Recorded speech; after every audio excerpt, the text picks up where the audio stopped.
ئەڵێ یەک ڕۆژنێتەوە ئێمە فەسڵ دەکەین ئێمە خۆبەخشی نە پارێکمانێنە ئەوە خۆبەخشەکان گربووینەتەوە چەند ساڵە خۆبەخشەکەین ئەلی دامەزرانمان سفرە هەر حسابیشمان بۆ ناکەن ڕاستی هیوامان تیا 9 ساڵە خۆبەخشە لە خستخانەی ئێمە 2 ساڵێکی پێ بچێ بێت خاننشینیکەی ئێمە چەند ساڵە خۆبەخشین وای 8 ساڵە لێ ئێمە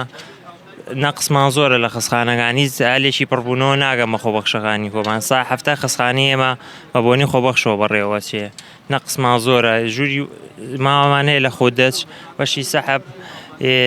یەک کارمەندی لێ 2 ڕۆژ داوامەکە 5 ڕۆژ خۆبەخش بەڕێوە ژووری وار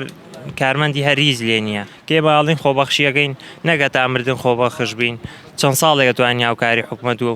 لایەنە پەنیوێنەدارەکان بکەین ئەمانەوێ هەلی دامەزرانمان بۆ کرێ